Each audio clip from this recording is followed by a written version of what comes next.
जियो payment bank की limit कैसे बढ़ाएंगे? दोस्तों अगर आप भी जियो पेमेंट बैंक का इस्तेमाल करते हैं और आप भी उसका एटीएम चलाते हैं और रेगुलर आप जियो पेमेंट बैंक की मदद से यूपीआई से रेगुलर ट्रांजैक्शन कर रहे हैं, तो ऐसे में दोस्तों आपको ही पता होगा कि जियो पेमेंट बैंक के अंदर आप लोग 1 लाख रुपए कैश सेविंग के तौर पर रख सकते हैं और 2 लाख रुपए तक एफडी के साथ में अपना पैसा रख सकते हैं।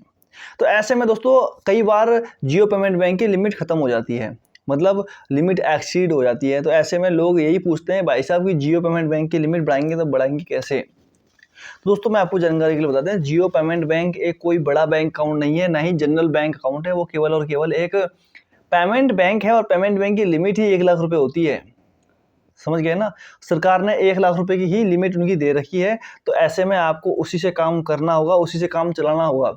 अगर आपका जियो पेमेंट बैंक की लिमिट ख़त्म हो चुकी है, तो ऐसे में एक बात ध्यान दीजिएगा दोस्तों, आपके पास कोई दूसरा रास्ता नहीं है जिससे कि आप अपनी लिमिट बढ़ा पाएँ।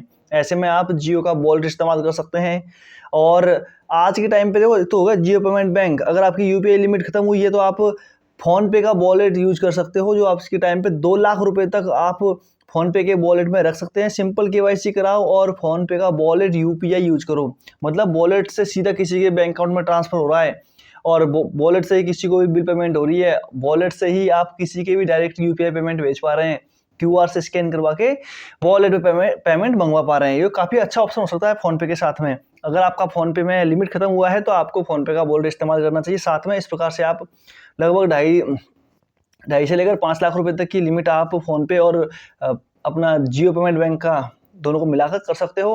अगर दोस्तों ऐसे ही आपको नहीं करना है, झाबड़-झोला ना करके आपको सीधा ही सीधा एक बड़ा बैंक अकाउंट ओपन करवा लेना, जिसमें आप 20-25 लाख रुपए तक लिमिट पा सकते हैं बिना किसी प्रॉब्लम के। तो दोस्तों ये थी सिंपल सी जानकारी। अगर आपको इसमें कोई और दिक्कत आ रही है, मुझे पता है कि देखो अब जो लिमिट की समस्या है ये तो हल होगी ही नहीं किसी एंगल से, क्योंकि जब ऊपर से इतना है तो कोई यूट्यूबर कैसे बढ़ा देगा इसको।